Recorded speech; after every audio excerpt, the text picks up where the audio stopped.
Alrighty. Welcome back to another episode of Over the Glass. I am your host, Jay. I'm Nessa. Today we have Rachel. How do you say your last name? Is it Llanes or Llanes? Llanes. Okay, Rachel Llanes. Would you like to introduce yourself, how you identify, and how you got into hockey? To be honest, I've never had to identify myself, so my name's Rachel Llanes, and I think preferably just call me Rachel, and that's how that's how I've been talked to before. So, yeah, I'm the head strength and conditioning coach for the San Jose Barracuda. I help out with the San Jose Shark side too. We just actually finished up our own training camp, and now the Sharks are heading to Berlin. They probably just got in today, so yeah, that's me. Can you share a bit about your journey with going to the San Jose Junior Sharks to your time at Northeastern University? Yeah, so I grew up in San Jose, born and raised. Started playing hockey when I was 12 with the Junior Sharks girls program, and I ended up playing there all the way up until I was 17. I went to the North American Hockey Academy. The only reason I really left too was because our 19U team had folded. So a lot of the girls that were on my team previously had graduated, and we couldn't field the team. So I went to North American Hockey Academy in Stowe, Vermont at the time. I did a year there, and that was huge for me just because being in the Junior Sharks, it was always a big fish here. And then when I went over to Naha, I was like, wow, I got to really step it up here because all these girls are Division I prospects, and that's kind of the reputation they have, is sending girls Division I. And Junior Sharks gave me a perfect foundation to move forward and progress in my career. And when I got there, it wasn't that much of a difference in terms of like being behind anybody. I felt like I was right where I needed to be with skill and just being able to work through things and being at the same level as those girls. So that was great. And then I ended up earning a full scholarship to Northeastern, probably like beginning of that season. So Naha, actually, I went to one tournament.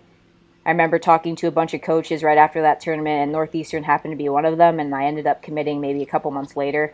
So that brought me into Northeastern, where I spent 5 years. I did a co-op year. It's basically like the greatest thing about Northeastern is when you pick your major, you get to your fourth or fifth year, you can get put into a position of whatever you want to do within your major, and usually you get rehired right after that as long as you did a good job in your internship. So that was my fifth year. I actually majored in criminal justice, which for me didn't expect to do that, but it was a route that I found interesting. And as I was experiencing things throughout college, I was like, what am I going to do post college? And I didn't really know. I just knew hockey was going to be in my future, and whatever else, would be second priority, basically. So I thought if hockey ended for me going into the criminal justice route, I was actually thinking about being a U.S. Marshal would be, a good backup plan for me. I actually was a officer at the Federal Reserve Bank for half a year and got to know a lot of the guys from Boston PD and even the military. So that was a pretty unique experience for me. Honestly, don't want to do it. Don't want to go in any other field besides hockey after experiencing all that stuff, because I just realized what I can contribute in terms of in athletics is, hockey's my calling, and I think this is, especially right now, where I'm supposed to be. So, but without those experience, I wouldn't know that. Yeah, and then that was Northeastern, and then I'm sure we can get into my pro career after that, which led me to the Boston Blades at the time. Digit Murphy actually gave me a call right after I finished up my fourth year at Northeastern and asked me what I was doing. And he said nothing in terms of hockey, so I'm looking for a team. She took me onto the team. And I can't remember. We didn't win that year. We actually lost in the championships that year, but I ended up going back again for another year with the Blades, with Digit again. And we actually won that championship that year. And that also led into the first inaugural season of the NWHL. Now I think, I don't even know, it's called the PHL actually, Premier Hockey League now. So do you guys want me to keep going? Because it gets pretty Yes. extensive. Go ahead. Yeah, I mean, so after Boston Blades, I took a contract with the Boston Pride, and it was really weird because both leagues were still going at the time. So it was like you're either in the NWHL or the CWHL, and it just depended on everyone's like preference. Just because this league was paying, I think a lot of girls filtered that way, including myself. It was just a new opportunity to grow the game that way. Um, I spent 2 seasons with the Pride and won one championship with the Pride. Um, After I finished up there, it seemed like I spent my entire, adult life in Boston, and I was ready for a change. I didn't know where that change would be, and Digit Murphy comes a calling again at the right place, right time type of thing, and says, "Hey, I'm looking for a strength coach and a player for the Chinese national team."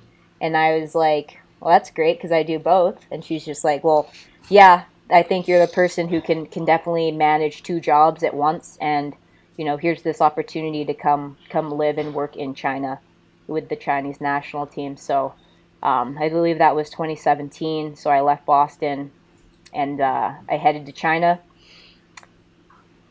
to the Kunlun Red Star, and that was a great team. We had some players I had played with the Boston Blades, and you could just tell like Digit Murphy is kind of that person that brought us all together, where we're seeing the same faces. We're just on a new team, which is it was pretty great, just because we know the culture Digit anywhere she goes tries to establish, and the vision she had for the Chinese national team. And she said that leading up to 2022, we have this plan.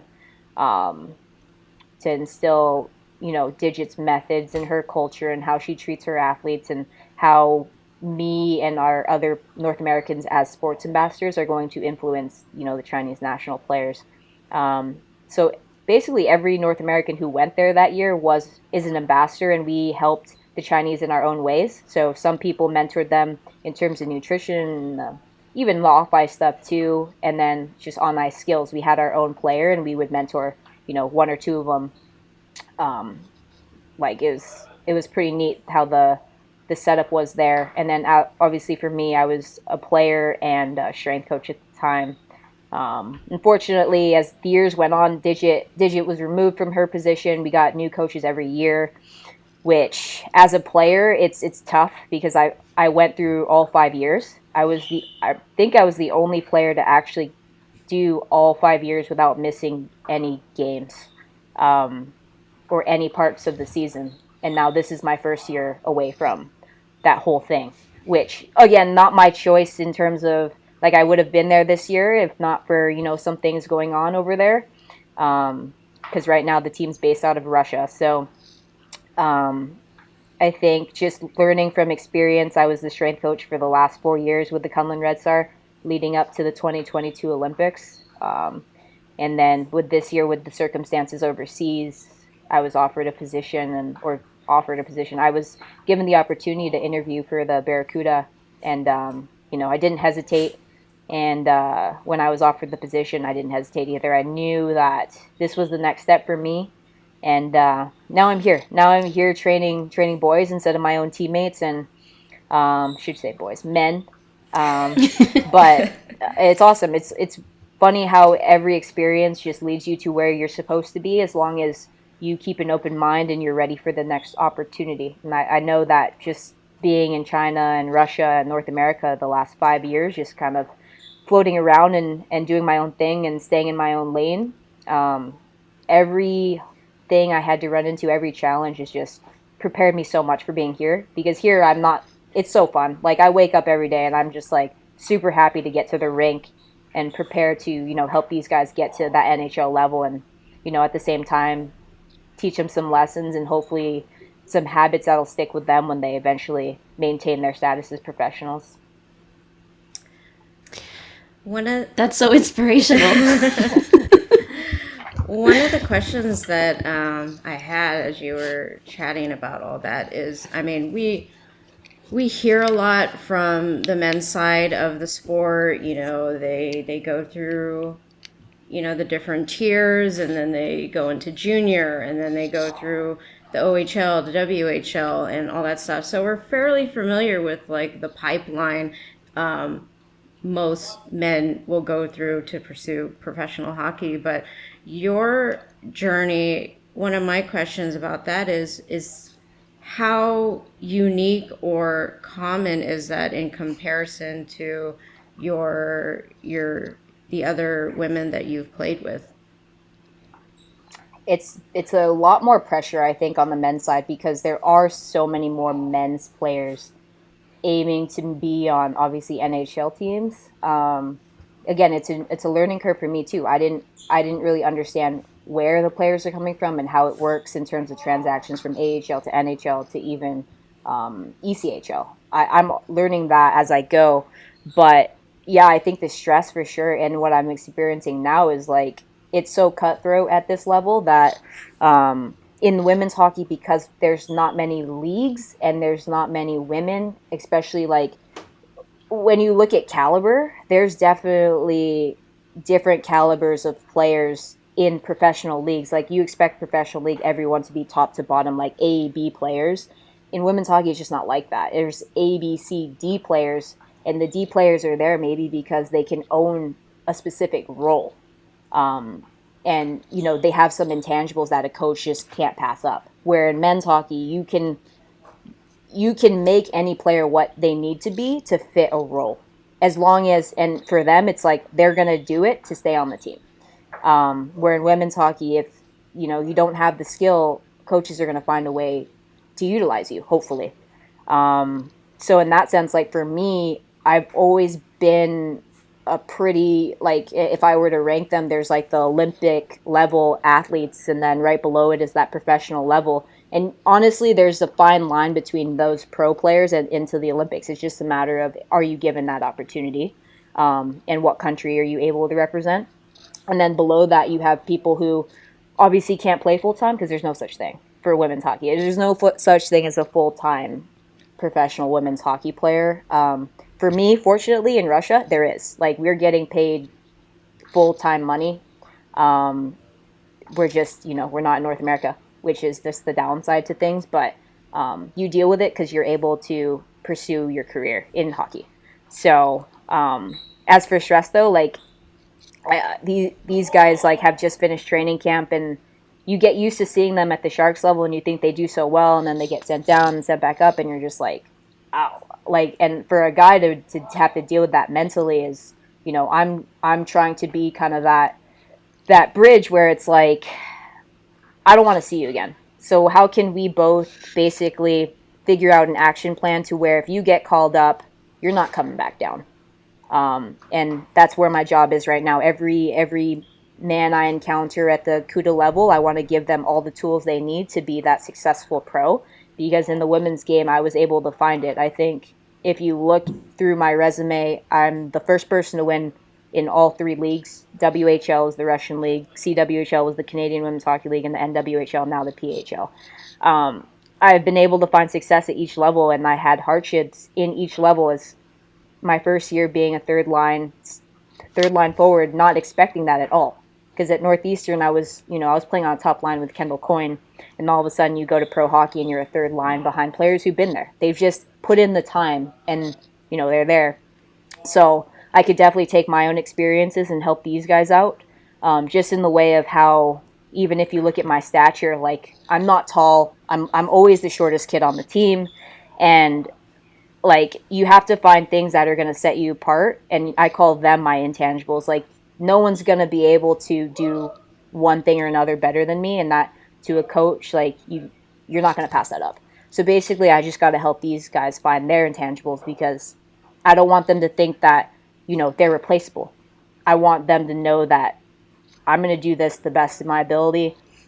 A lot of the time, it's obviously trying to get them to retrain their minds to play smarter, and not, obviously everyone can work hard, but can you play smart? Can you think the game a little bit better? And I try to do that stuff just in the weight room. I'm fortunate I get to go on rehab, so I get to instill some of the skill stuff I've learned over my past. But yeah, I mean, in this time frame, I just know the stress they're under. But if I can give them something that's in their control, I think they, as a pro, appreciate that, because you look at our regimen, you look at our routine and our schedules, not much is in their control. And they think they have to work harder than everyone else. I'm like, everyone's working hard here. That's not what's going to set you apart. You got to find what you can pull from yourself, and really just set yourself apart. And I'm here to kind of help them, like, bring that awareness to them. So yeah, a lot from my experience that I can bring to these guys, and I'm just getting started, which is great because I've been able to already make some impact and just chat with the guys individually. But until we get the season rolling next week, I'm just kind of excited to see what I can bring to them. So I mean, it's incredibly This gets me more excited. yeah, I It mean, gets me excited for the season. I'm super, like, and the thing is, like, I love the strength side. Obviously, that's my career. But because I've been a player for so long, I know how to bridge weight room to ice. Like, there's this whole misconception that they're separate. It's like what you do in the weight room is like, yeah, you want to get stronger, you want to get faster, and that's going to help you on the ice. Those are very general things, and each guy needs one more than the other. And yeah, I can help them with that. But it's also like, what about the skill stuff? Like, because you have the talented players on the ice, and then you have the players who are kind of right in the middle, just working their tail off to just earn a spot. I'm trying to give them little things, like, in terms of skill, like, what can we control? We can control training our vision, we can control training our balance, we can control training coordination, becoming more athletic, thinking faster. That's stuff that's not really honed in on off the ice, and that's what I'm looking to do. Like, if I can make a guy or teach a guy to make more reads on the ice, obviously you're going to be able to make better decisions if you can get your eyes up and actually make some reads. Which, it's funny because they do stuff in here and they think it's silly, but I'm like, I can show you how it sticks to the ice, because everything we do in here, I want it to stick. I want to show them exactly where it's going to be utilized on the ice, not just doing a trap bar deadlift and saying, oh yeah, the more weight you lift, the more possibility of producing force on the ice equals you being stronger and not being pushed off the puck. Like, it's so general in that way, where I can take little skill developments and put them between my lifting sessions, and I think they get more out of it because, one, it's new, and two, they can actually feel a difference on the ice. And when you guys watch them this season, I'm really excited to see all the guys, and especially because we have such a young team. Mm-hmm. I mean, they all work their tails off, but I think, just them being young and them just wanting to get after it, both on and off the ice, it's going to be an exciting team to watch. Yeah, we've been talking about how excited we are to see the Barracuda specifically to play, because it's a lot of new prospects coming in, and it's just going to be interesting to see how they all mesh together. Yeah. For now, they're pretty good. Like, all of them have been big sponges. Like, they'll ask me questions, and they're interested. And a lot of the time, like, being a pro and just coming from my game is, I think what sets me apart in the women's game is my ability to manage myself, my self-awareness, and knowing exactly what I need and what to implement for myself. That not many people know how to do that. They're looking for direction. I never really had that direction from one specific coach. I think I've just taken information from each coach as I've grown in my hockey career, and kind of just asked those questions of, like, how do I know that's right for me? Because what you get usually in team setting is very general. But you, as a player, if you really want to, bet on yourself, you have to individualize your things. You can't just do general things that, hey, this makes me feel good, so I'm going to do it forever and never adapt to something new. I'm always adapting. I'm always trying new things, because your body, when you continue to grow, when your mindset continues to change, your body's going to want different things. And, from Northeastern, I would do the same routines, pre-game, post-game, even in lifts, I would do the same routines, and that's great, but that's how you get stagnant. And I was realizing that early in my hockey career. Why am I not able to perform where I need to perform? I know I'm better than this. And, again, meeting the right people, asking the right questions, and then obviously learning something new and being able to execute it and integrate it. So I see these guys, they love to do their routines, and slowly but surely I'm just like, let's try this. And they kind of forget about what they were doing before. And then they see different results and they're like, never felt that. And I'm like, it's great. It's called growth. So yeah, that's the, and you know, with them being sponges, they're all for it. And you know, being in this position, I'm definitely someone who's in their corner, and they know that they can trust me. I never want to see a guy hurt. I know it's part of the game, but when I am in control of this environment, I'm being as proactive as I can and not reactive. I want to make sure that, you know, we're just not having to deal with those injuries. We're gonna take care of our bodies to a point where less likely to happen, but if it does happen, we know how to get you back, and we will give you the confidence to play even better when you come back. I wanted to comment on how you mentioned, I think we're probably around the same height. And I mean, I play beer league, so, you know, not anything to the level that you're seeing. But I mean, I play with guys that are like 6 feet tall. And, you know, as someone who's short stature, you have to think the game in a different way, because you can't do what like the 6 foot tall guy is doing. So you have to consider what elements of your game can you make better so you can be more competitive. And I feel like you kind of add that extra element to, because I'd imagine, you know, you've gone up against folks that, you know, they can probably skate a little faster because their legs are a bit longer. So now you've got to work on like, how can I increase my power so I can keep up with everybody? So do you kind of have anything to kind of add on to a certain experience that you might have with that? Yeah, I mean, I think the best part about my experiences is that I've been through it all, and I've experienced always being the fastest kid on the ice, and coaches utilize me for that, because you're small and you're fast and you're quick, you can get to spaces, you're pesky.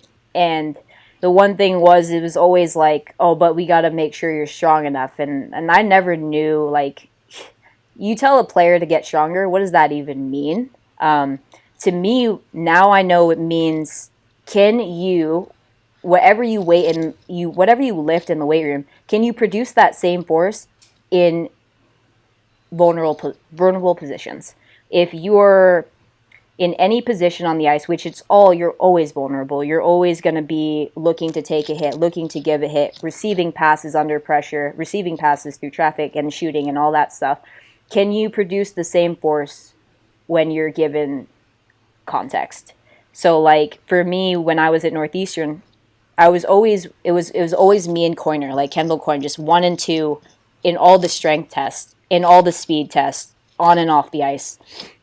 So I was always one of the strongest. I was always one of the fastest. Both of us happened to be 5'2".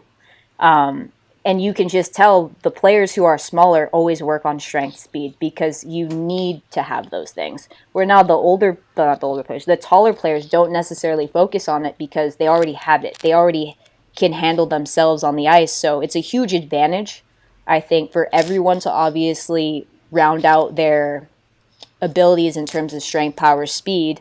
And then the other part of it is, how athletic are you? Because if you can do all that stuff in the weight room, you can lift so much weight, but on the ice, skill-wise, you're just not there. You can't execute it when you need to execute it. Then it really doesn't matter how much you lift, how much you move off the ice. So like you said, there's going to be taller players who have, again, advantages. They don't have to move their legs as fast because they can cover distances. For me, I got to take so many strides to get going. That's something in my game that over the years I've had to work on in terms of being efficient. Like, how can I cover the same amount of ground but still be more efficient than the next person? Bringing that all into the weight room, and I do a lot of movement-based stuff. Like in the summers, it's half and half. Like, and I would say I do more like turf, like sprinting, mini games, contextual speed. Like that's all on the turf, and then knowing what we need to work on in terms of like athleticism, I bring that into the weight room and it's all supplementary. Like, how can we improve what we need to do? Because at the end of the day, I'm trying to improve my ability to play hockey. I don't care if I am the best weightlifter. That's not going to mean anything. At the end of the day, it's what we do off the ice, is it going to stick with us on the ice? Can we show the work we've done on the ice or off the ice onto the ice? But yeah, I think you brought that up, and I was always like, I've never found an issue with taller players, like especially with speed and being smaller. I think there's big advantages. If you look in today's game, all the smaller guys, it's hard to hit them, and that's the advantage, is that they're athletic. They may not be the strongest in the weight room, but good luck catching them. And the amount of energy bigger players have to exert in trying to stay with them, I think they have a lot more ways to go than smaller players these days. Just how the game's evolved, and how smaller players have adapted. So bigger players, I definitely think, can use more athletic work, like just in terms of movement. When I see my guys do just extensive hopping and coordination work, yeah, we're going to work on it. And I'm going to prioritize that over lifting anything. And then maybe my smaller guys, yeah, we can work on loading a little bit more, but at the same time, I want to keep you athletic. I don't want you to stay rigid. I think there's that rigid spectrum like here, and then obviously more coordinative and flexible and agile on one side, but we have to kind of float that line and see, based on your playing style, where do we need you to be? And then where do we need to train you? So, yeah, I mean, I think it's funny because I've been on both ends of that. Definitely being more rigid at certain times in my career and knowing the advantages, but now being on the other side where I let my athleticism take over and I just feel so much better. Like, and the funny thing about strength is once you have lifted a lot, I could lift easily 350 pounds in a deadlift, like no problem. And I can go away from it for months at a time and just pick up the bar and do it again. But like the main thing is like when I go on the ice, am I still able to skate through people, maintain my efficiency throughout a whole game? That's what I ultimately care about. And if I can't do it, then I got to find ways to make sure that's in check for me. And I'm doing it the same with these guys. They just have to be aware of what they should be looking for. And again, that's my job to help them bridge some awareness. Do you do personal training? Yeah, that's actually, I have my own business, Train, Perform, Repeat. I actually train like in the summers, I train mostly females because any of the D1, D3 players that live in San Jose come back home. I train them on and off the ice. When I was in Boston, I was training adults. Like, it was so funny because I was training girls teams, like young girls teams, and the moms would always be there to pick them up. And I don't know, something about like just being at that age and just being like, get away from me, mom. And then I loved that because I was like, you know what? Actually, we're just going to have the moms lift and work out with you guys and just show you that they can do more than you.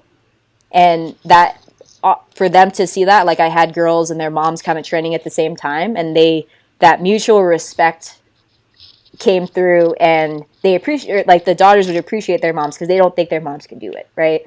So I made sure, like, at least once a week, I would tell the moms, like, if you want to work out, like, come on and join in. But yeah, I've trained adults my whole life. Like, I think I wouldn't be able to grow as a trainer if I didn't train the whole spectrum of everyone's an athlete, right? So even people who never played sports, I want you to become more athletic, because the second you become stagnant is when things happen in terms of health and just your mind. Like, if you're not moving, you're not getting out, you're not being active, I think, in terms of mindset, that's where, some issues come into play. So if we could get you athletic, we could get you feeling good, we can get you more confident in things you never thought you could do, like, I'm your person. If you, like, just shoot me a direct message and we'll help you out.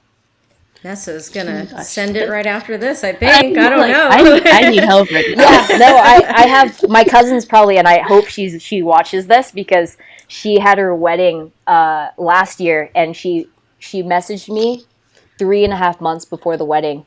She's like, hey, I'm not gonna lie, I've let myself go, but I'm getting married in July, like July 3rd, and I think she messaged me in March. And I'm like, okay, well, once I get back from Russia, we'll hit it. And the hardest part with her was like she expected to go hard all the time. She's like, I'm gonna get my butt kicked. And it was so funny because she would come in and I'd be like, well, how's work? You know, how's everything else? Like, how's stress? Like, how's the stress? And she's like, I'm always stressed. I'm like, well, if you're always stressed, I'm not gonna stress you more in here. So what we're gonna do is we're gonna go for long walks, and we're gonna try to manage that stress. And a lot of it is learning how to manage stress, like with adults, but even in here, like sometimes like adults let little things just ruin everything. And it's like if you come into a weight room expecting to just use it as an escape, it's only going to hurt you more. You may feel better after, like just feeling like you beat yourself up, but the truth is you're already beat up. Why are you continually going to put yourself in this hole? What I'm here for is to kind of pull you out and show you the hole you created for yourself and how to start packing that hole so we don't go back in. And with her, she has a stressful job, and you know whatever she has to deal with a lot of people all the time. So I was like, okay, well, why are you so mad? Like, you can't control other people, but you can control how you react to all this stuff, and you can definitely be proactive about, you know, that's going to piss you off, so be proactive and take the steps you need. So when it happens, when someone does say something or do something that you dislike, it doesn't affect you as much as it would before.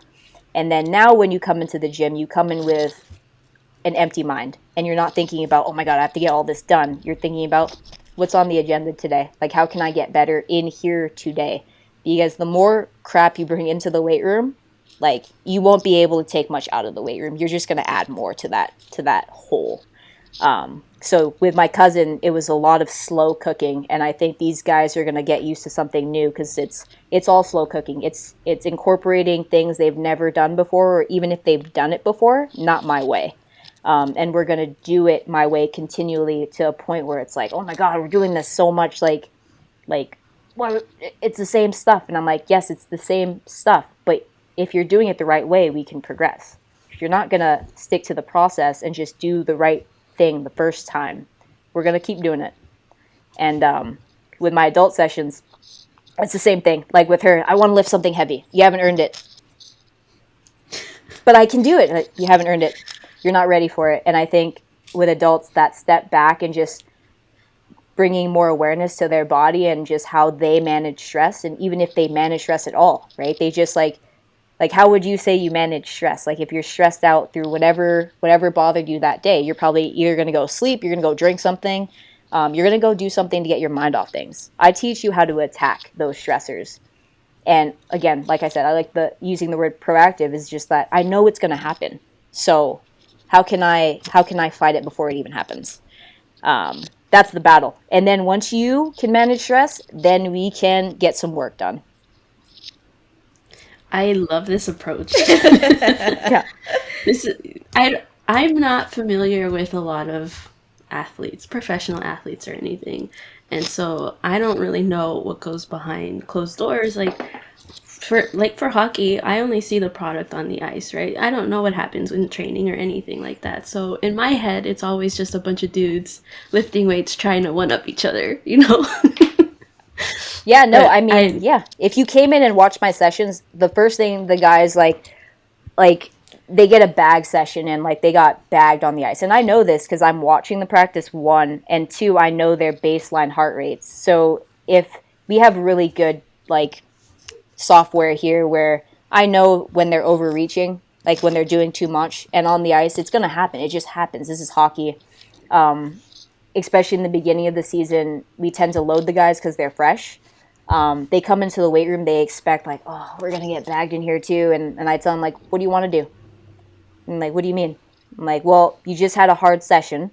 So if you don't know what you want to do, here's your options. And it's very low volume, low intensity things that are going to, again, it's all about this balance. On the ice, if we're up here today, if we had a really hard day, then you're all the way down here in the weight room, because I need to make sure that when we come out of the rink, we're in a good place where we manage the stress we needed to manage. If they went here and I went here, you're just going to hate me and hate them and hate yourself. And then you're going to come back the next day and you're not going to be able to perform where we need you to perform because you're too tired. So for me, finding that balance and letting them know I'm on your side. I'm not ever going to bag you in the gym because you should be performing on the ice. You should be leaving everything you have out on the ice every day, and then I deal with whatever else you have in here. And they're not used to that because especially in hockey, it's been so traditional where we need to work hard all the time. It doesn't mean you're not working hard. You're just going to work smarter. And the smarter way of working is knowing when you're going too hard and knowing that when you taper back, it's not taking a step back. It's literally just regrouping yourself so we can get back to here. So for these guys to take that, it's going to be hard. And I've already run into some things where, guys want to go, go, go. I have no problem with that. But I just make sure when I give them, extra workouts, it's going to be beneficial to the goals we need to attack with them. So I want to work out, but they don't care what it is. Like, okay, well then I know you have some shoulder issues, so we're going to hammer out your shoulders and make sure that we're not going to inflame or re-injure anything that's going on with the shoulder. So we'll strengthen around that area or deal with whatever we're doing there. And they're happy with it because it's like, yeah, I'm getting an extra workout. Sure. So, I mean, it's pretty obvious to see your passion for the strength and conditioning side of things, but we're curious to know if you have any plans to continue your career as a professional hockey player. That was my first thing when I interviewed. I told them that if I'm offered this position, my number one priority is to develop every single person I encounter, is to help them become NHLers and to instill habits that are going to keep them in the NHL. My second priority is the 2026 Olympics. And they're like, how are you going to train for that? I was like, so I have to wake up a little bit extra early every day before I come in to skate. So there's like 6:30 a.m. sessions here that I'll skate at. I'll do my own skill sessions at. And then I'll take care of these guys all morning. And then usually around this time, I'll get my lift in. And then I also run skill development for the Junior Sharks girls. So right now it's only 1 day a week because that's really all I can handle with training camp schedule. But I run Junior Sharks skills from like 3 to 9 on Wednesdays. But in between all of my work with the CUDA, my work with the Junior Sharks, I'm training myself. It's what I've always been doing. So, I mean, for me, I think if we circle back to what I said in the beginning, I know exactly what I need. I know exactly when and what to do. So I'm at an advantage from other females who have to have a job on the side of playing, games. I know how to push myself and I know where I should be in terms of season.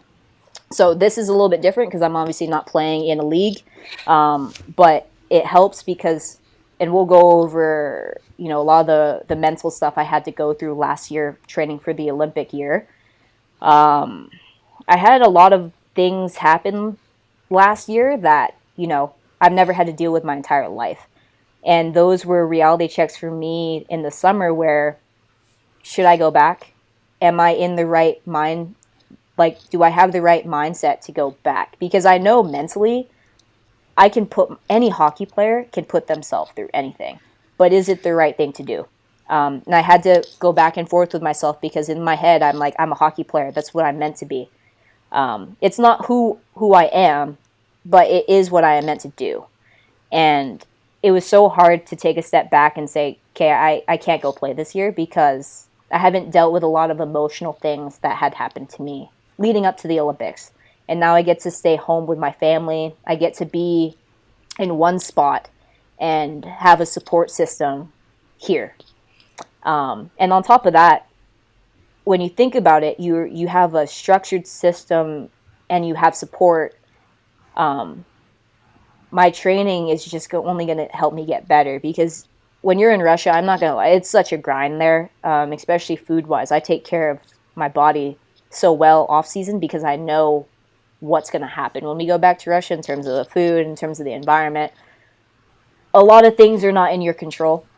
So when I'm home, I usually control all aspects of that because I know over there, the only thing you have control over is literally like your attitude and of how you're going to attack the day. And what you decide to put in your body and how hard you want to go that day. Like you're in charge of all of that, but when you don't get to pick your food, you don't get to pick your schedule, you don't get to pick your coaches, you don't get to pick how anyone talks to you or treats you.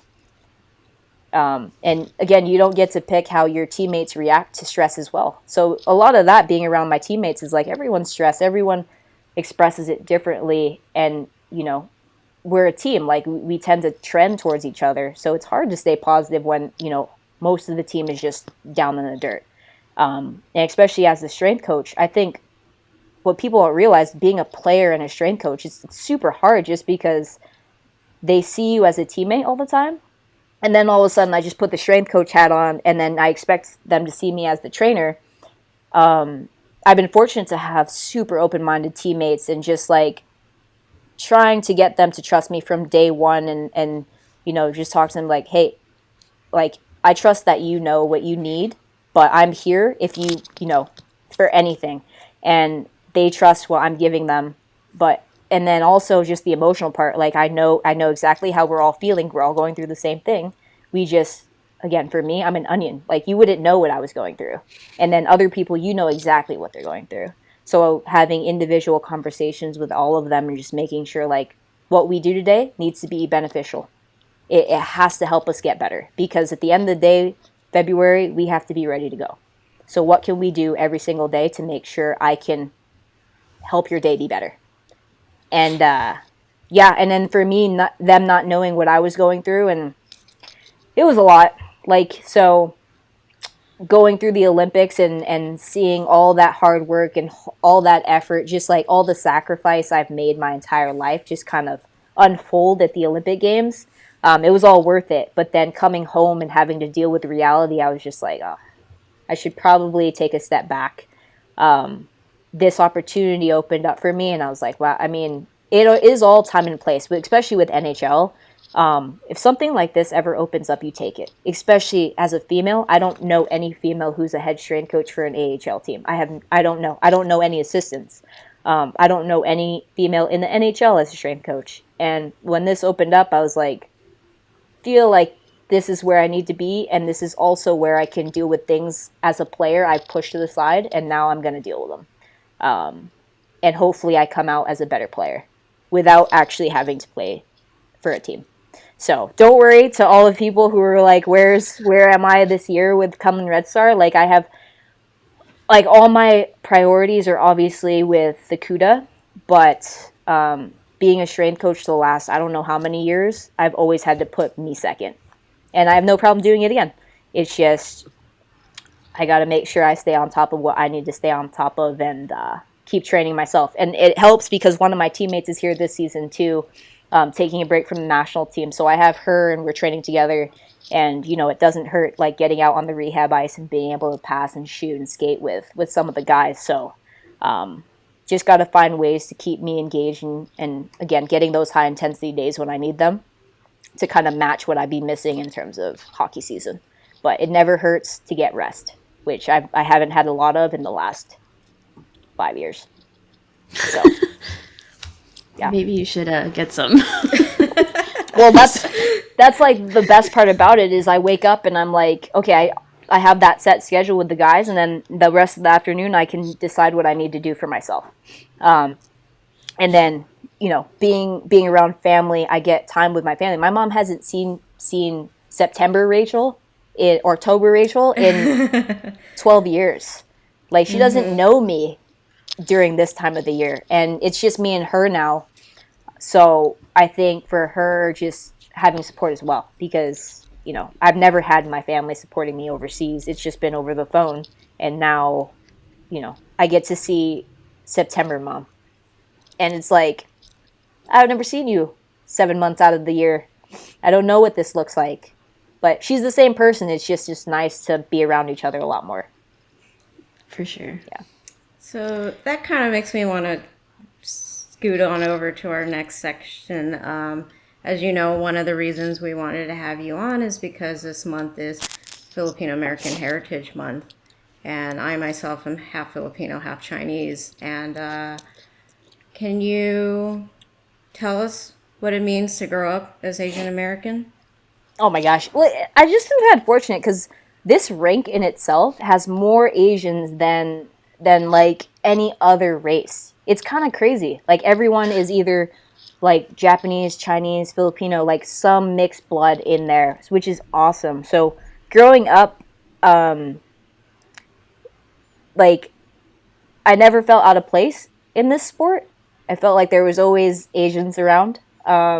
And my parents obviously flocked to the Asian families, and we became one big family. And not just with the Asian families, everyone in the Sharks organization. Like I know my parents enjoyed the off ice just because they're around family, and um, it's like with the big Filipino families, you know, every party is full spread buffet.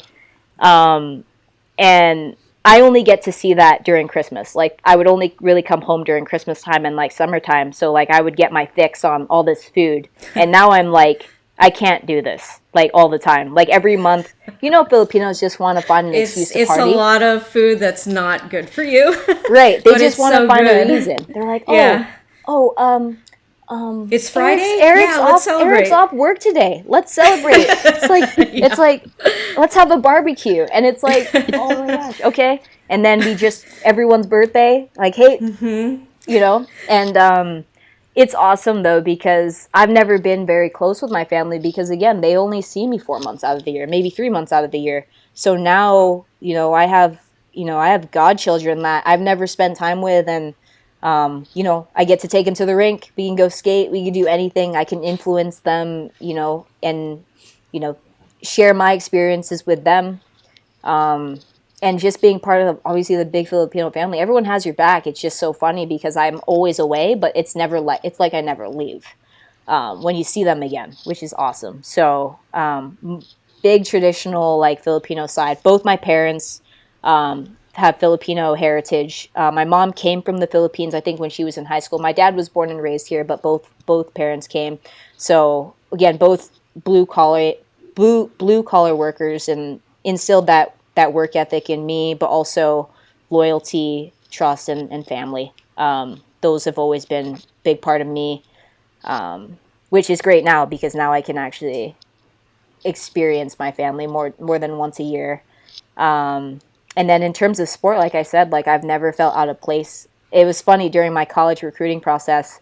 Minnesota Duluth was like my number one school at like towards the end. It was either them or Northeastern, and my dad was like, "You're gonna be the only Asian there." It was like Minnesota, right? Like I'm like, but to me, I was like, that never really like crossed my mind. I've never like had to deal with like being the only Asian. So if it happened, it happened, but it never has. Like even playing for the Pride, I think, were there any other Asians? Like you wouldn't even know because no one treats you like any differently. And the only thing that's funny is when I went to China my first year is how uncultured some North Americans were, and they didn't want to try food and new foods and things. And for me, when I got there, I love every single part of an animal. Like the meat is whatever to me. I love the intestines. I love the tendon. I love the liver. Like, because in Filipino culture, you use the entire animal. You don't waste. And my mom growing up would just make me like soups with all like, oh my God, just she still does it. But I honestly think that contributed to my health, like and wellness for sure. Just having the nutrients from things that people just throw away because they think it's gross or they just don't think we use that stuff. But again, Asian cultures, you're using all that stuff. And my teammates not knowing, like, and they're like, we have hot pot. They're seeing us like dip the intestines into the hot pot and like the spicy hot pot, and they're like, what is that? I'm like, oh, just try it. They're like, no, what is it? It's just stomach. And they're like what?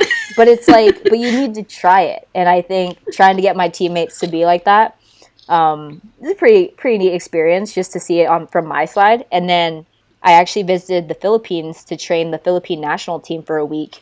And they were like, oh, we got to get her to try balut. And I was like, I love balut. And like, I love it. And they're just like, are you serious? Like, some of them don't like it. And I'm just like, no, I eat it all. Like, I'm not picky. And I love that my parents raised me to be, just so open to trying things and just eat it.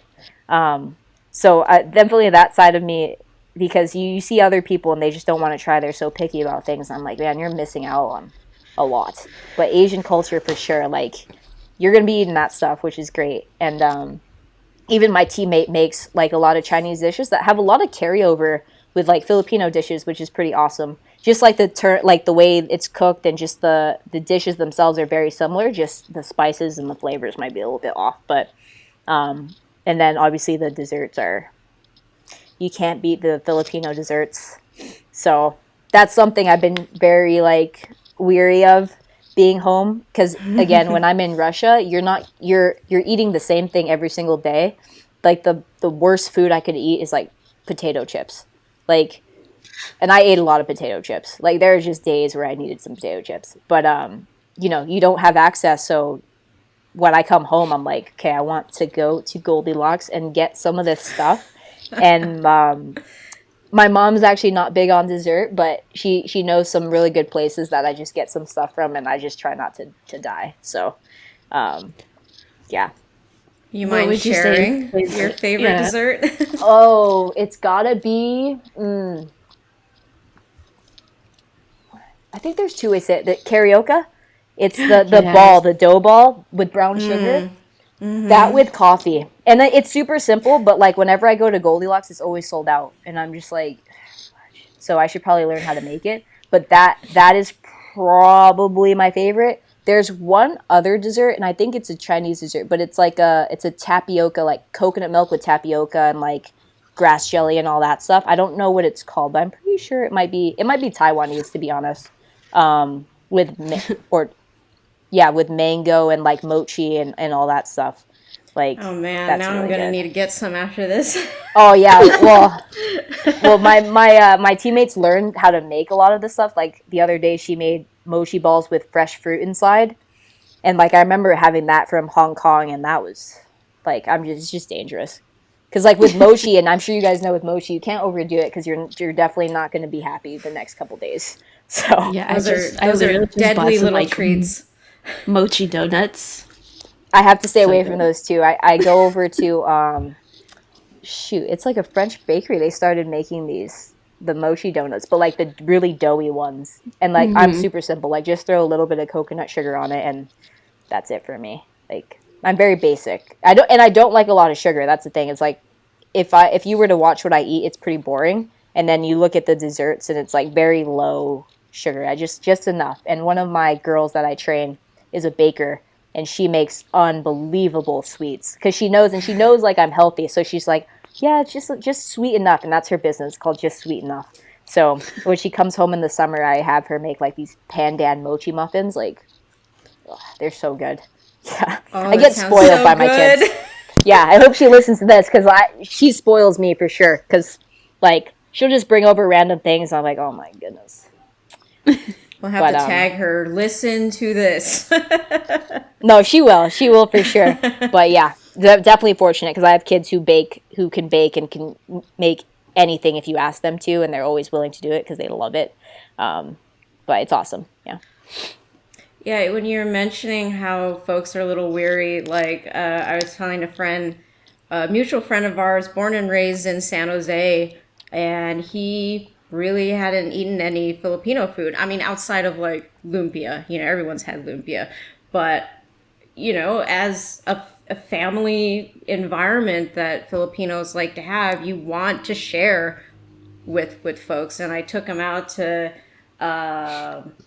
Tapsilog down in like South San Jose, yeah. Yep. And I'm like, okay, I know you don't. He's one of those guys that doesn't really like fish, so it's the whole texture thing people have sometimes. I went, okay. I'm not trying to scare you. I'm going to like rope you in a little, we're just going to start with basics. We're going to go with chicken adobo. I'm going to get you. We went for breakfast so you could get the garlic rice and Oh like my the goodness. That's egg what gets over them. it. That's all they have to try. It's usually it. And then I got something a little more risky, and then I'd be like, you want some? You want to try some? And then after that, I said, okay, you're gonna have to try halo halo, and I'm gonna ask you to put the jackfruit in there, and then put the ube ice cream. And I'm like, this is gonna be our ultimate test. And now he has diabetes. yeah, right. Well, we shared, so we both had diabetes. But I mean, just like little things like that. Where I mean, I grew up eating that stuff. I grew up eating sweet beans. One of my favorite Chinese dishes is like the hot red bean soup. Yep. And to find out later that no one else eats this. No one else eats like the tofu with the sweet syrup in it. That's not anybody else's dessert. It's like, spoonfuls of ice cream. So it's like little things like that, when I share it with folks who aren't Filipino and they light up and they love it. It just warms my heart. So that's the Filipino side of you. Again, the sharing, and like that's any of my friends that would come over, we'd have parties like graduation parties stuff that would come over, and they'd literally feel a part of the family. Like they mentioned, I was like, I've never felt like part of a family like this, and it's just crazy because that's how you keep like lifelong friendships too. It's like you don't want to lose that, and then every time they know they come over, they're just they're your brother, they're your sister, and my mom and my dad have always treated them like that, which is it's pretty cool. Like, and I still actually one of my best friends from high school. He wasn't my best friend in high school. I actually hated him. But he is now a soft tissue therapist. And we ran into each other. Like I said, you run into the right people at the right time, and you learn and you ask. And he just happened to be able to fix what was happening with my shoulder. No one else has been able to attack it that way. And he's a lot of why I do certain things in the weight room and why my whole philosophy has kind of shifted the way it has. And now he's moved in with me. Like he lives at my house. And it's like when he moved in, it was like, I feel like you've always been here. And my mom is just like, where's your brother? His name's Paul. And I'm like, I don't know. Like, and it's funny that he's so easily, like my mom and my dad have treated him that way. And even my cousins who come over all the time, like it feels like they're just all brothers and sisters anyway. But yeah, I mean, it's pretty neat being part of a Filipino family. I am not Filipino, but I did grow up with a bunch of Filipino friends. You're well fed. The hospitality, top notch. Yeah, for sure. You're welcome when the parents are like, come eat. Kain na. Mm-hmm. You look skinny. Too skinny. Yeah. Oh my God. And then they come back and they're actually fat, and then they're just like, oh, maybe still have some more. And it's like, no, it's great. I think being part of, just being an Asian American, you forget about those little things, especially going overseas and you don't get them. And you don't understand like other people, how they grew up too. Is like not everyone has experienced the same type of hospitality and the same just big but close families. So that's why I love hockey so much, because that's what it is. It's just a big family and everyone has each other's backs, and and I don't know if you guys saw that movie with Joe Coy. I took my mom to see it, and she was haven't dead. Yet. I need She to. was dead. I was literally like so many times, I was like, that is you. That's actually you. But I loved it. I was laughing hysterically. And so is she. I love like, Joe Coy. Yeah. So, good one. Funny. Yeah. Good one to see with your parents. That's for sure. For sure. Yeah, I just got done watching his new Netflix show. Oh, he has one? Yeah, it came out. If I ever have time to turn the TV on, I'll check it out. But this TV is like this is a TV that's been in here, and it's not even plugged in. So It's just for show. yeah, I could plug it in, but like really, like I didn't realize with the Sharks, it was so dumb of me because I was like, oh yeah, I'll be like off by 2. It's an all day, every day type job, and I don't know why it kind of just blew over my head. Because I've been a player, and my days have always started at 8 a.m. and they always end around 12. Because that's your practice, that's your games, and then games at night, obviously. But you don't realize how important your support staff is until you're actually one of them. Even being with Kunlun, I don't know if you guys know the name Steph Klein, but she's the first female equipment manager. She's with the Toronto Marlies right now, and she's Chinese, half Chinese, half German, I want to say. But because she was with me the first couple of years when I was going through it, she taught me how to be, hey, this is what we do in the AHL. This is what we do in the NHL. And I was like, okay, like, I can do that. Like, we can make sure our environment is like this. And because she instilled that year one and kept, holding us accountable to those standards, it was just like when I came here, I was like, oh, yeah, like we actually do it better. And now I can help this kind of bring what I've learned from her. And she's currently with the Marlies right now, but I still learn from her. I still call her, ask her questions all the time. But for some reason, I don't know why, I was like, my day doesn't end ever at 2. It's just like there's always something to do, and now I have that appreciation, because when she was with me, my days still ended at 2. Like, but she did so much work behind the scenes that you wouldn't even, realize why you're able to finish work so early. But here it's like now, we don't have as much staff on the AHL side, so everyone has to help each other out and make sure, we're supporting each other. If anyone ever needs anything, like help out. So for me, I don't mind it at all. I just, so dumb. I didn't even oh yeah, forgot you have to do this. We're support staff, support each other.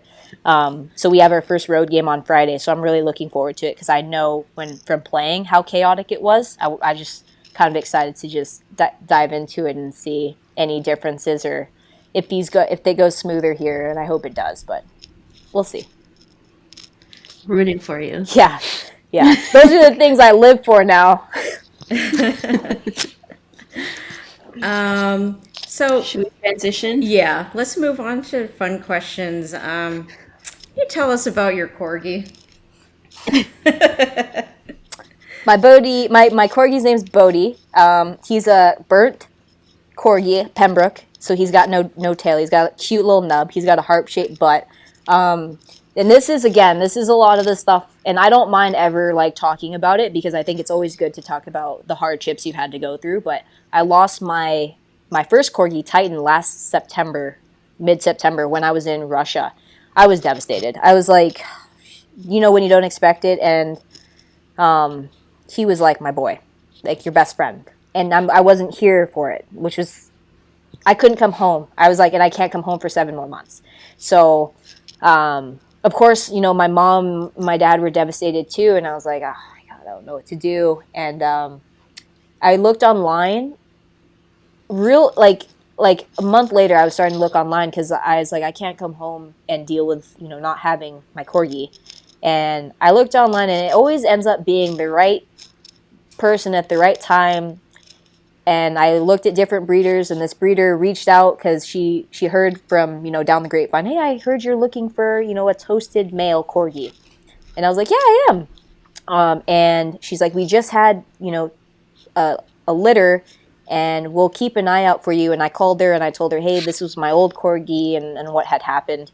And she's like, I'll pick the right one for you, because I obviously can't be there to pick him out. And I reserved, she told me, you're going to love this one. I reserved him. When I went to pick him up, it was like I was expecting the same dog. And it's never going to be like that. But he was exactly what me and my family needed. From the moment we saw him, he was just a very supportive corgi. Like, he didn't leave my mom's side in the car. And, me and my mom, we had a big loss in our family. The week before the Olympics, my dad had passed away. And we were going through some things, and I didn't pick up Bodhi until I got home from the Olympics. And ever since then, he's just been the greatest support animal. Like, if any time we would break down and just cry, or we would feel sad, he's just right there. And you can't be sad when there's a corgi around. You can't. Like, it's impossible. And just looking at the way he walks, you're just like... And a little heart butt as he walks away. Yeah, and the thing I love about corgis, and I will always continue to get corgis, is their personalities are just like, they kind of remind me of how I am, just very sarcastic, and like with their humor, like they're really mean sometimes. Like, they can be really mean sometimes, and you're just like, but then they go back to normal, and they're the sweetest things ever. You wouldn't know. Because, like, you just saw the devil, and now you're an angel, and that's how he is. Honestly, that's probably how I am, too, how people perceive me as, like, she's crazy. She's so mean. And then all of a sudden, I'm like, your best friend. It's like, yeah, people's like, yeah, you have a split personality. That's what you have. So, probably. But he's very similar to me, and I think that's why it helps so much, is that I don't forget about the first corgi at all, but he helped us so much in terms of, you know, just moving forward. And like, we can't be sad. Like, it's impossible to be sad when I'm around him. So, yeah. And he's jacked too. My last corgi was, you know, you guys seen that movie Shallow Hal? Yeah. Like, I thought he was the like perfect size corgi, and everyone's telling me, is like, he's a chonker, and I'm like, no, he's not. He looks great. And now Don't say that about my kid. Yeah, no, that's how I felt. I was like, and he's great. What are you talking about? And then I look back at videos, and I'm like, wow, he was pretty big. And they're like, yeah. I was like, no, he's huge. Like, I didn't see that, and I felt like Shallow Hal when he could finally see again, and I was like, wow. And, you know, it's kind of funny. I'm just like, man, I did not realize that at all. And now I have Bodhi, who's like the skinniest, most jacked corgi you'll ever meet, and like just complete opposites. And my mom's like, oh, don't worry, he's skinny now, but you know, for now. And that's how my other get it done. That's what I was saying. Oh, but that's the great thing about being here, is that I can now watch them. And he's been great. I've been bringing him around work, and the guys love him. Like I said, you can't be sad or angry around a corgi. And he just walks around the weight room with his butt, and he's, what's up, guys? Like everyone loves him. And then when I'm just chilling in the office, he's usually just right here with me. So he's been a good dog so far. And he just turned a year 2 days ago. So he was born like 2 weeks after my other corgi had passed, which, you know, hopefully some reincarnation of him a bit. They look really similar, but very different personalities, which I love. Yeah. And I also I rescued a dog from China too. Her name was Noodle, and short little stubby legs. Like, I'm pretty sure half corgi. And I actually rehomed her to one of my athletes that I trained. They moved to Chicago, and I rehomed her. And I think that's been a good thing, because she wasn't getting much attention when my other corgi was around. But she is also this jacked little mixed corgi. But again, my athlete keeps sending me videos of her every now and then, which is great, because like, I don't know if you guys knew anything about our team in China. We were rehoming dogs like it was our job.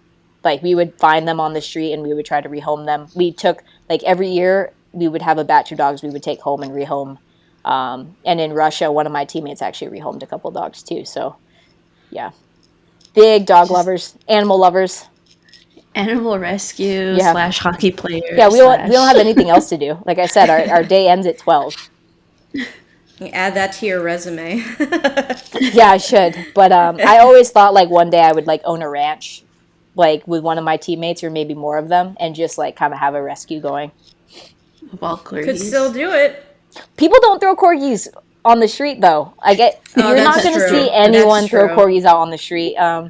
It's usually like other dogs, which is unfortunate. But if I donate, I only donate to, like, rescue foundations. So that's where my money goes. Anything I make towards the animals.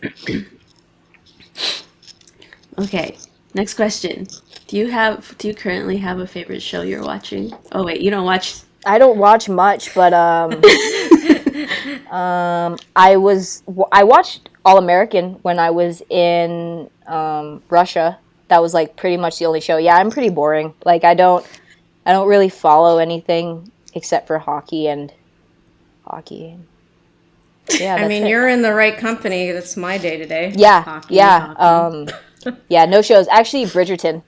Season 1 was great. Season 2, but yeah, Bridgerton too. That's about it. Do you binge watch, or do you watch? Yes. Like, I'll, like, once the new season comes out, I'll watch it in 2 days. Like, actually, like, there's I'll keep rewatching, because sometimes, you know, you just have it on in the background, and then you just rewatch it over and over again. That was me, like, all Russia, like, just rewatching shows, because I, like, missed out on subtle things before. But yeah. But other shows, if you guys have any recommendations, if I have time, I'll throw it up here. But Cobra Kai, I kind of like, because you could just throw it on and not really pay attention. Yes. And I do like how they brought back, like, the old cast and all that. Love that. Nessa. Obviously, like, I don't know, like, yeah. How old were you guys? Like, was that, like, part of your childhood? What, Karate Kid? Karate Kid? Yeah. Yeah, Karate Kind Kid. of.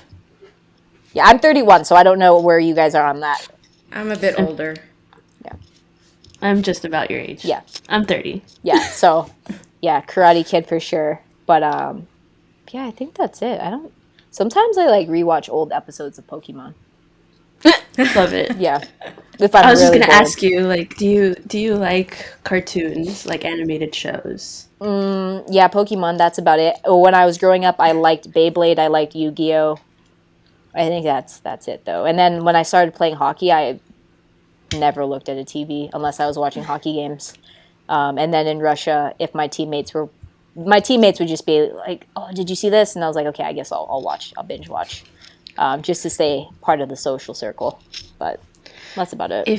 If you get the opportunity to, I highly recommend the Harley Quinn series. It's really good. I will put that on the list. It's so funny because like I have this list of things like I just put on sticky notes, and I just put them on the wall. And then once I do it, it's off the wall. But like guys will come in here and they'll look at the wall and like they'll walk out. He's like, "Never mind, you didn't do it." So. But that's how I'm functioning currently in this new office. So yeah, I'll put that one on this. Is that a Netflix show? It's on HBO Max. That's why I'm like, if you can. Oh, I'm gonna just totally put it on the Barracuda credit card. Nice. Yeah, That's what I do. yeah. So, yeah, I'm sure because on the road I'm gonna have a little bit more time than I'm used to. I'm really excited about going on the road because I've always loved road trips as a player. You just get see how other things work. You get to travel. So we get to travel. We're going to Iowa next week, and then I think Calgary is going to be our next trip in November. So I'm really excited. So Are you guys coming up? Or sorry, I'm not in Vancouver. But Oh, do we you guys are, go we to are. Abbotsford? yeah, we're going there in December, and I have a ton of teammates that are from there that I'm going to be able to see, which is great because again with the schedule, wasn't expecting no off days. Like no off days. I looked at the schedule and there's like one built in, and then they're like, "Oh no, we changed our mind," and I was like, "Oh sweet." But then I saw it on the schedule. Like I tried to mark everything on the schedule where I could see my old friends and stuff and make sure I can grab some dinner with them when I go down. Drive-by fist pump. Yeah, it seems like it's going to have to be like that. So it's okay because I love, like I said in the beginning, like I love coming to work. The work, it doesn't even feel like work. The only time it feels like work is when I have to go like to the other side and grab like water, like 20 cases of water and roll it back by myself. Like that's the only like real work I feel. So other than that, everything's good. Your job sounds fun. My job is super fun, especially because like these guys are they're great guys. And it's funny because when I always talk to the managers and they're like, "Oh, just we can make changes, like if we need to, give you your own stall and stuff." And I was like, "No, I'm already set up in the men's locker room. I'm good." And they're like, "Oh yeah, but if you want a curtain around," no, I'm good. Like, and the thing is, like, the guys treat you. There's so much respect for each other here, and everyone makes sure like everyone's comfortable and everyone's being respected well. And I love the organization for that because I didn't expect any differences, and I don't like they treat me like one of the guys. It's kind of funny. Like in the meetings, they'll forget that I'm in there. They'll be like, "All right, see you boys," and I'll just be like, "See you, Rach." I'm like. But it's just how they've never seen a female, which is for me it's almost like it's cool because they've never seen a female in men's hockey, so it's new to them, and I don't blame them for not realizing like there's females around. So we have an AT who's also a female, and I asked her like, "Oh, is this your first position like with the men's team?" It is, and it's awesome because like I said in the beginning, I don't know how many other trainers there are in AHL, NHL. So beginning to think that this is awesome just in terms of paving another path for females like I did with women's hockey, just globetrotting. Is she the one who sits or stands on the bench as well with the Yeah, players? yeah. Because we were watching one of the preseason games, and I was like, Jay, did you see there's a lady on the bench? She's like, Asian too. She's Japanese. So she might be your next one. Yeah. No, when we were talking, and then we found out that you were the new strength and conditioning coach, there was like one picture when you like zoomed in. I was like, okay, that's not Rachel.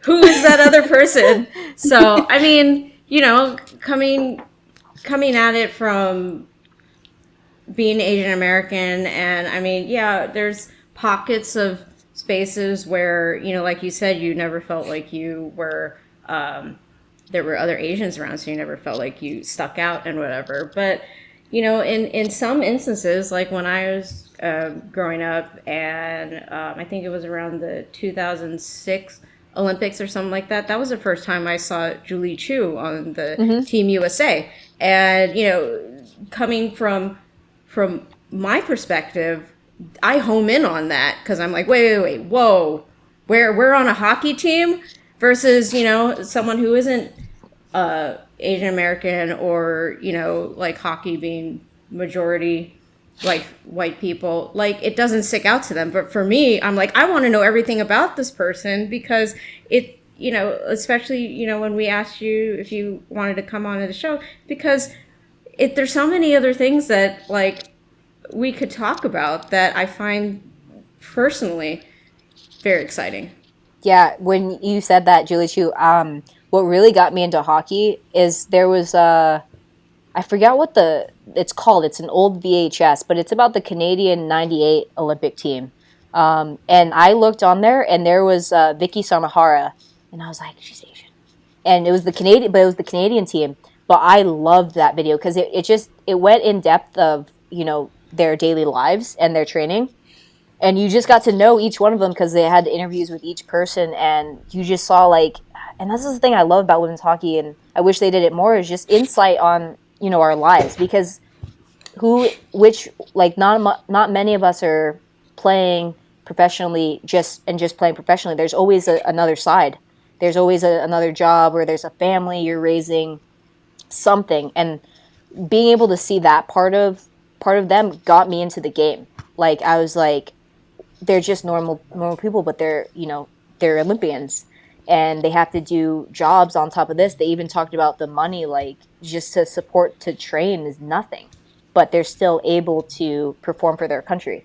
And for me, seeing that, I bought a Team Canada jersey right away. I still have this jersey, and I never wore it on the ice because obviously I know, like, don't. But it just hung in my room for the longest time, and I would never, like, Team USA beat them that year too. It was in the '98 Olympics. But even seeing Vicky Sanahara there, and I was like, there's Asians who play hockey. That's unreal. And that's where I felt like it was just like, I never felt out of place playing hockey. Because, again, a lot of my teammates were Asian. Growing up in this rink, mostly everybody has a drop of Asian blood. It's hard to come across someone who doesn't. And I even talked about it with our staff on the Junior Shark side. I was like, I can literally make like a junior team China, like with the players here. And he's like, yeah, you could. There's a lot. I was like, so for me, it's great because so much culture is coming through this rink, and a lot of them are straight from China, which my teammate has been speaking with parents who only speak Chinese. So it's pretty cool to see that, and I can kind of understand it. So I'm like, I'm not completely out of place in conversations. And I've had a lot of Chinese parents come up to me and say, I watched you in the Olympics. And I was like, that's crazy. Like because you're from California, you're in California, but I didn't get much coverage in terms of like, oh, hey, like, you know, she's in the Olympics. It was barely any coverage here for it because, again, it's women's hockey. And I understand that. But the Chinese families saw it because they saw me represent Team China. And, you know, there's obviously some controversy just because it's like, well, you know, you weren't born there, or, you know, stuff like that. And I would hear that, and a lot of stuff going on in the Olympics. But the fact is the players who were there with our team has spent 5 years of our lives playing hockey in China and instilling ourselves in the culture of China and having Chinese teammates and trying to learn the language. I wouldn't like I was fully engulfed in their culture, and I'm fully proud to have played for them.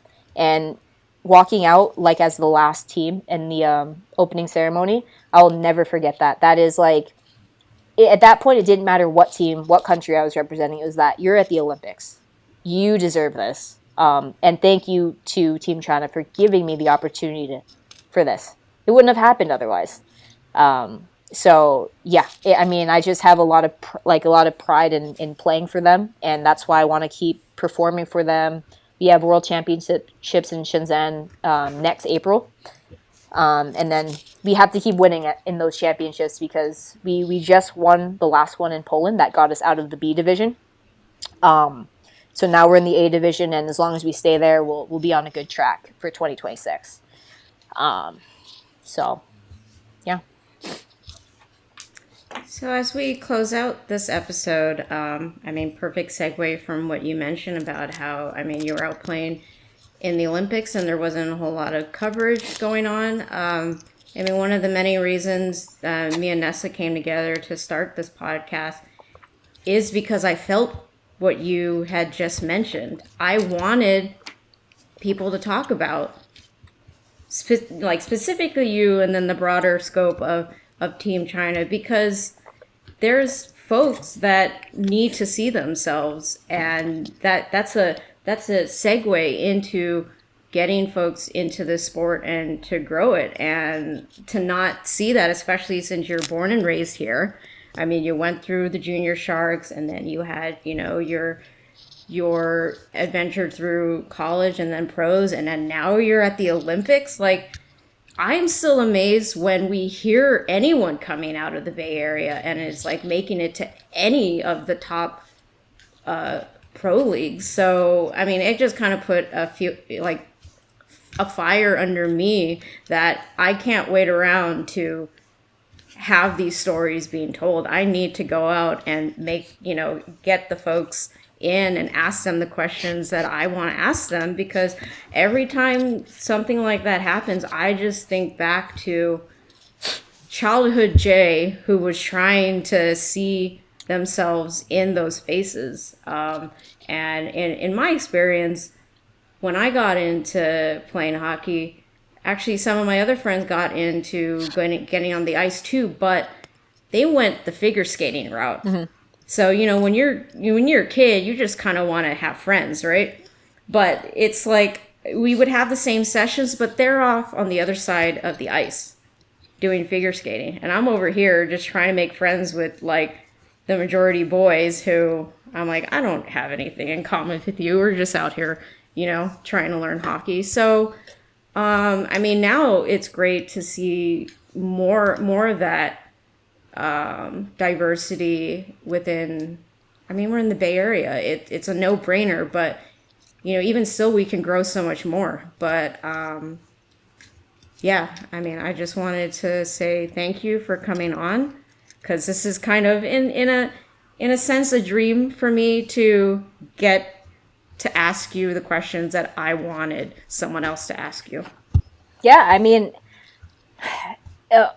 I've been interviewed like a ton about it, but in women's hockey, like, news only gets so far. It's pretty hard unless you know what you're really looking for. But I'm happy that you guys obviously have this podcast. Like, it's great. Like, I think the more stories we can get, especially from Asian Americans, like, people need to know, like, we're out there and actually we've made it. Like, that's the difference, is like, from California, like, how many Olympians are going to come out of here for women's hockey, which is, it doesn't matter what country you're representing. It doesn't matter. As long as you have invested in that country, and just for me being fortunate is, like, they've invested in me and they continue to invest in me, because they see, like, just not just me, what I can do on the ice, but just how I can grow the game for them. And just the same with my North American teammates who are full Chinese. I wish there was more coverage for it, but again, that's part of us. We have to continue growing the game. We have to make it to a point where people want to watch it. But again, it also has to just be on TV. Like, you should be able to click the TV and women's hockey should be there. And these names, like, any name should be able to be like, oh my God, like, for USA Hockey, obviously Hillary Knight, Brianna Decker, Kendall Coyne, like, those are big names. But we need to know all of them, and that's what inspired me. Is like, I knew all of Team Canada '98, like, I knew every single one of them, and you can kind of relate to them because I saw everything, like, in terms of their daily life and just how personable they all were. Where now we're kind of like, any coverage on us, we have to be, like, very serious and obviously professional all the time, but like I don't know if you guys saw, there was a clip that when I was at the Olympics, there's a camera right before you go on the ice, and I didn't think it would be live. I knew like there's a red light, so it's recording, but they're joking like, "Oh, what if it's live?" And I was like, "It's not live. They're not going to use that footage." And like right away the next day, like I had people message me like the clip. I just like kind of popped in like this, like just completely joking around. But even some of my girls who saw it, they're just like, "I've never seen that side of you." And it's like, or girls like coach, because you always have to maintain a certain level of professionalism because you're trying to grow the sport and you want to, no one's perfect, but you want to show them like, hey, like this is what it means to be professional, but it doesn't hurt to show who you really are, especially on national television. I didn't realize like that was going to be like on national television, but it ended up being a really good thing. And like, even in the game, it was a serious game. I think it was our second game, it was against Denmark. And to show the girls that you can be serious and professional, but also have fun. That's the main part. That's when I've never been one to ever have fun in my entire career. I've always been super serious. And it wasn't until I went to Kunlun Red Star where I started to kind of ease up and just like, you know what? I actually play a lot better when I'm looser and I can actually be myself. I had the right environment to help like kind of bring who I really was out of me. And you know, I hope to still do that because when people see me on podcasts, like I try to show them like I'm not that serious. Like I'm actually like laid back and like super caring and just like I can be, you know, funny. And no one's ever seen that side of me, which is pretty awesome, which is why I would love to jump on this podcast because, you know, throughout the whole talk, I feel like I went through a spectrum of my emotions. And it's like when you talk to hockey players, it's just like, yeah, we do this and we do that. Very serious. And I'm just like, it's not who we are. Like if you, and you know, like you've been around hockey players are like, you know, everyone's got their own personality, just like corgis. Like, but how would people know that? And then why would people want to watch you if they don't really know? Because in men's sports, people love men's sports like football, basketball, hockey. But in women's sports, you have to kind of have that personal part to it that if we can't compare to the men's game the way you want us to play that way, then at least give, you know, viewers something to relate to. So It's gonna be our headline. Hockey players, they're just like corgis. yeah, they are. They really are. Their own corgis. Like if you guys met my corgi, I'm sure I'll see you guys around the rink. If you guys come to the CUDA games, he will be there November. I think it's 14th or the 2nd. I think it's the Paw Day. So we'll be there. Oh, yeah. Well, I have to see. I'm technically living in Vancouver right now, and I haven't decided when I'm moving back yet. So Hopefully if soon. I'm here in November, The weather sucks.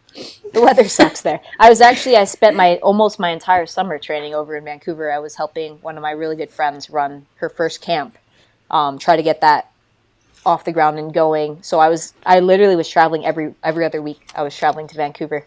Love the area, but not in the winter. Yeah. Yeah. We're actually, our Chinese team was based out of there last March, too. We trained out of there. The Olympic, I forget, the Oval. But if we come back to North America, that's probably where our team would be stationed, just because of where you're at. Like, I'm sure, like it's China. It's literally the new China in Vancouver. I love it. Like, the food and the people, like, I feel like whenever I'm there, I'm like, yeah, it feels like Shenzhen. The dim sum there is so good. Everything has been pretty good, especially if you know someone local. Like, I've had just fortunate, like, my friends grew up there and they're from there and they just spoil me while I'm over there. But no, it's awesome. Like, I can't wait to go back and see them. And I think that's mid-December when we go. Okay. All right, Nessa, you want to close it out?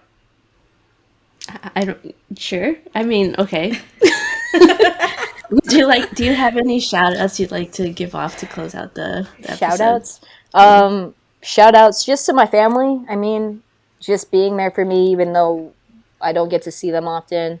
My teammates who are in Russia right now, like just grinding it out. I wish I could be there, and you know, personal decisions, I have to stay home, but I'm still thinking about them and just everyone who's kind of come through that Red Star circle that has influenced me in a positive way and just kind of helped me get to the AHL and the NHL. Like, I wouldn't be here without them, that's for sure. But I hope to return to women's hockey in the near future by 2026. So, but in the meantime, I'll be with the CUDA. So I hope you guys can check out the games and find some success this season.